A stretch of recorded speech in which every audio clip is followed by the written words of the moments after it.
lang. Okay. Dadamihan ko na yung gawa ko din. Kalahan butter. Pagka flour.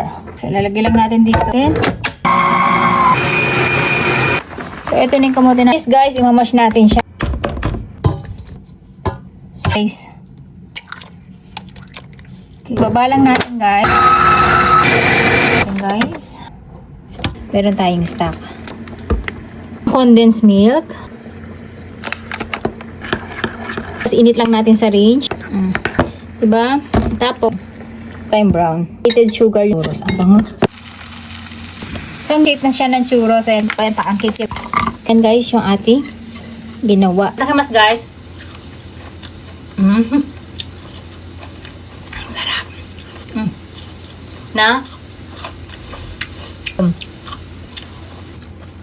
Futso, satu imo dito. Naka-creamy din siya na. Ang sarap.